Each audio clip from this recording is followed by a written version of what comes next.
Uh, I'm going to talk in English so that everyone can understand it. I hope the Galician is clear. Well, the title of this short introduction is "We Are Not Alone: Why Liberalism Needs to Be Social."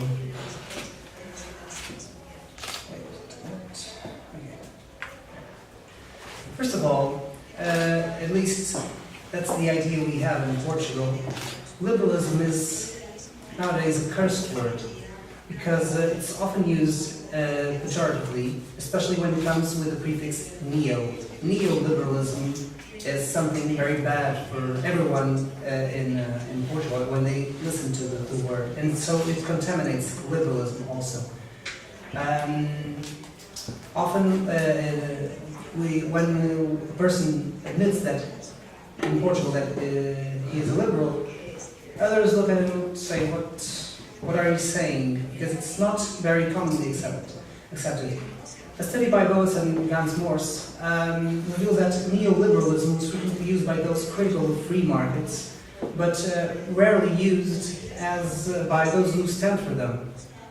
The proponents avoid the term because of this pejorative meaning, because it has come to signify a form of market fundamentalism, which is not what all liberals stand for. There was a shift of almost 180 degrees in the term, the meaning of the term neoliberalism.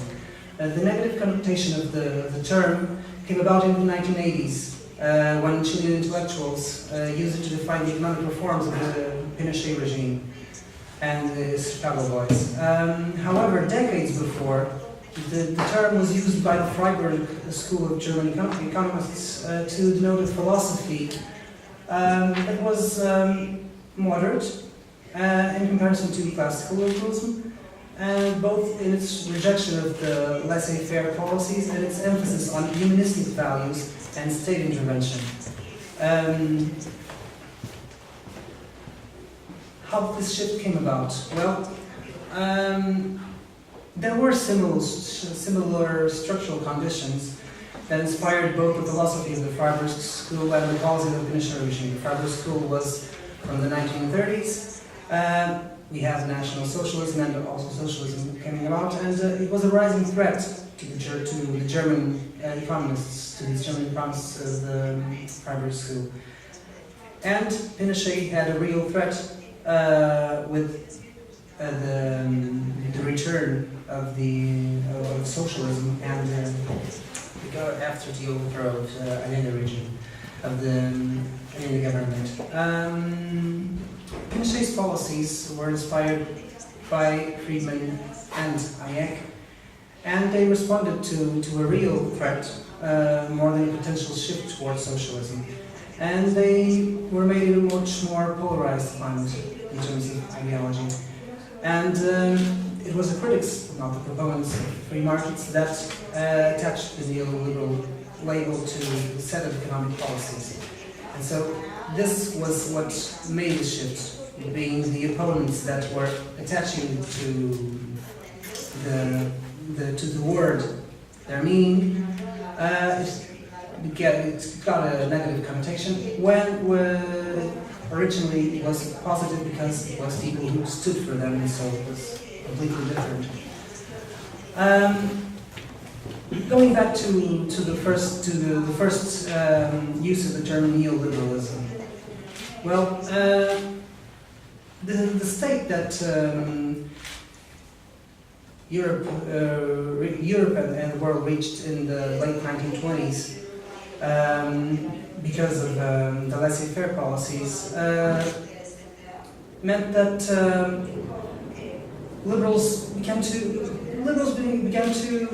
say, okay, if we want to stand for liberal values, then we must add something to this. And so we must say that, yes, competition among free individuals does drive economic prosperity, but if we just let the strong devour the weak, without doing anything, then we're faced with a threat to freedom of competition. Because we see that, for example, when we have in a city, if we let many big supermarkets get settled in a city, all the small shops start suffering from that. Many small shops start suffering from that. And so if we don't have rules and to say, okay, then if the state doesn't have rules that says, okay, this is not same thing, so it should be treated not as the same, then we just we're just letting it be a jungle out there. So that's the main difference, and that's where the state comes in, and he must act as a referee, making sure that the game is played with fairness and that humanistic and social values are on par with economic efficiency.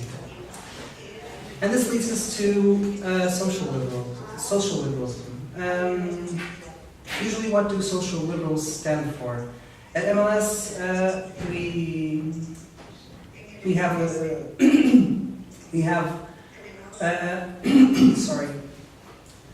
I didn't rest much. I arrived yesterday at around midnight. So sorry.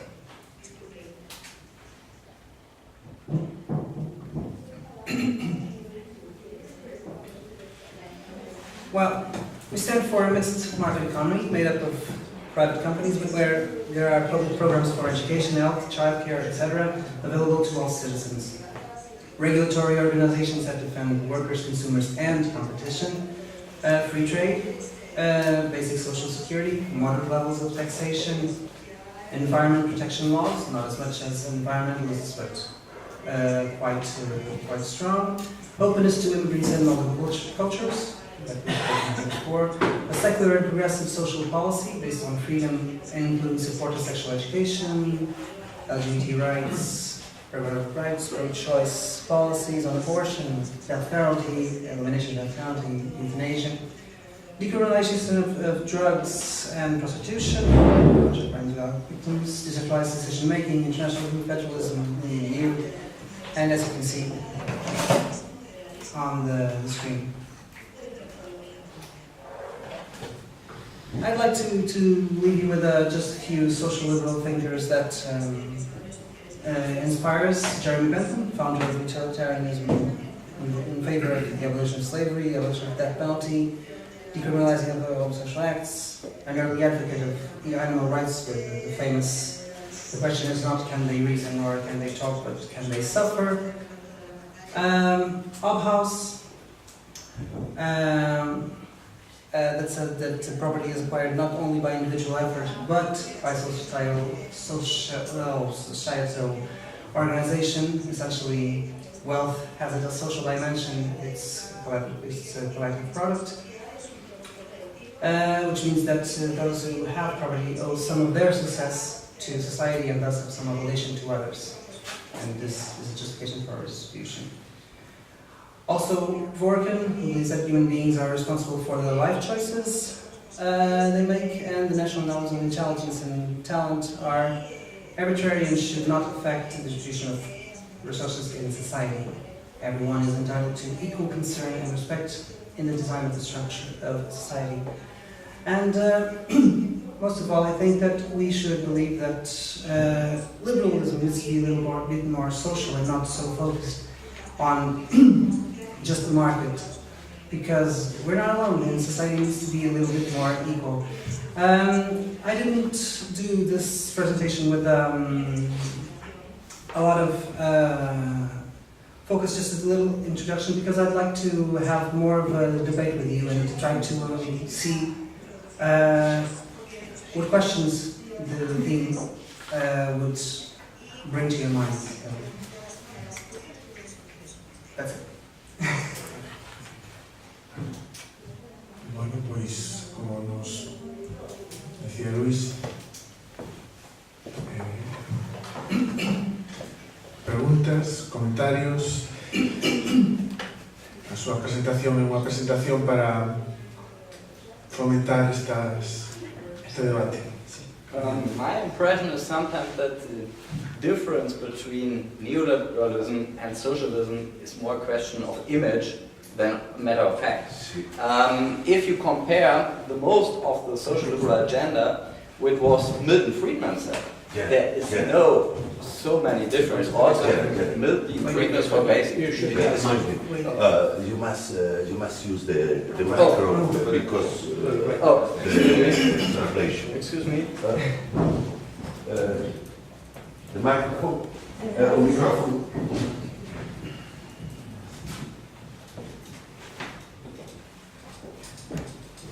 It's more progressive than social. Yes. So, thank you. I repeat, my impression is that very often the difference between social liberalism and neoliberalism is more a question of image than a question of opinion. If I take your agenda of social liberalism and compare it with the agenda, for instance, of Milton Friedman, I can't see a very big difference between them. Also, Milton Friedman is for a basic social state, and also Milton Friedman is a form of environmental laws, and I think that's a consensus between modern liberalism, and it is more a question of personal culture and of rhetorics. That's my impression. Yes, it's if we look at the content, it is more or less like you said. But the problem is that societies depend a lot on the images that are created, and people accept ideas more easily depending on the images that are created around them. And the fact that neoliberalism, in the shape that it took in the 1980s, because of its association with an authoritarian regime like the Pinochet regime, began to suffer a bit in image terms, because it was understood as something that would just advance the economy, and the rights of the people were just being left behind. Of course, the same term in the 30s was used with so the shift is just that happened between social liberalism and neoliberalism was just a shift that happened because one was proponents that were giving it a positive tone, and so it was more accepted, and then the others were just giving it a more negative term, and so it was more rejected by a wider audience and more attacked. Because nowadays, when we look at the literature on neoliberalism, we see that no one really stands for it. And so it's the term that's sometimes cursed, not the policies themselves. For example, one of the questions that were recently brought to... I'm a bit tired this week. I'm sorry for my... If my reason is not... If I'm not reasoning just as well as I could, but the fact is that I'm currently at the end of a campaign because I'm running for office in my local municipality. So I was supposed to be on campaign, but today, but I accepted the challenge because I didn't know that it would be on the same at the same time. And so one of the things that came about during the election when I'm running is that, for example, people were talking about two of the candidates, me included, were talking about implementing in our municipality a local currency, because we think that it would be a good initiative to try to give a bit more life to that. Hayek spoke about local currencies and the fact that they could drive the economy and could try to give more prosperity to a small community. And it was a big issue, but neither I nor the other candidate, which is defending the same idea, curiously, because we presented the ideas in July, and I presented on the 6th. He talked about it on the 9th, so just 3 days apart, and we didn't know of each other's ideas because we just... Is it common practice today? No, it's not. It's not a common practice. I don't know what happened, but about local currencies in Portugal, it was I don't know what happened. If it was the fact that there were some. Well, there are 2,500 cities in the world that use local currencies nowadays. Many of them are in the Eurozone. So.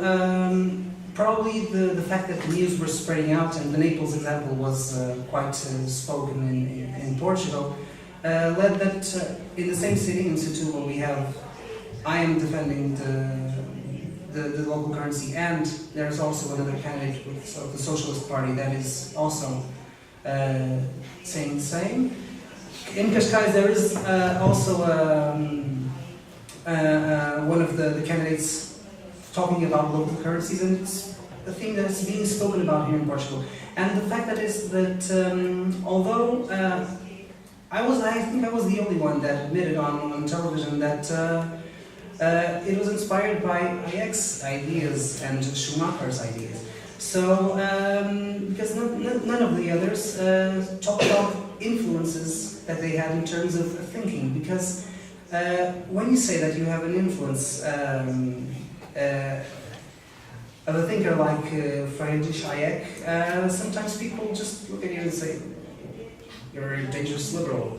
Yeah, it's true. It's the kind of reaction we have in Portugal, and it's quite adverse. I don't know if in Galicia it's the same or not, but I would like the Galicians to explain to me if this is what happens here also, because. People tend to look to you sideways, and it's not easy to try to make it an idea which is good for the local economy, which is good for the environment, which is good to lower taxes, because in the specific case of Setúbal there is a tax that can be lowered. There's a local tax that can be lowered by this, but it isn't, because they always say they have a compromise with the government and all that they can lower that tax, but they can if they create a local currency. But it's just solutions that don't come to the minds of people, because they just and when you say that you are inspired by a liberal thinker, they just say, okay, then forget the idea. That's a bit of the environment we have there. En Galicia como es? Sí, na Galiza.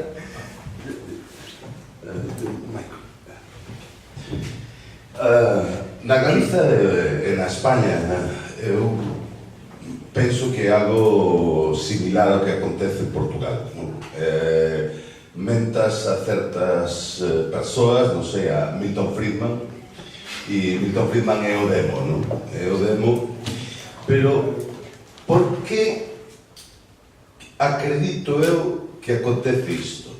Porque o discurso da esquerda nas sociedades nas que vivimos é un discurso dominante, predominante. Entón, este callou na sociedade e entón, pois, claro, pois hai certos tabús, non? Ese discurso da esquerda establece certos tabús.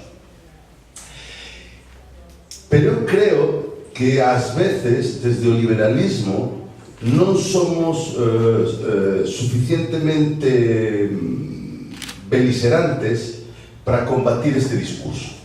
E para combatir este discurso, creo que non debemos aceptalo. Temos que construir o noso contradiscurso, ao discurso da esquerda. E isto me leva a cuestión do liberalismo, liberalismo social e tudo isto, non?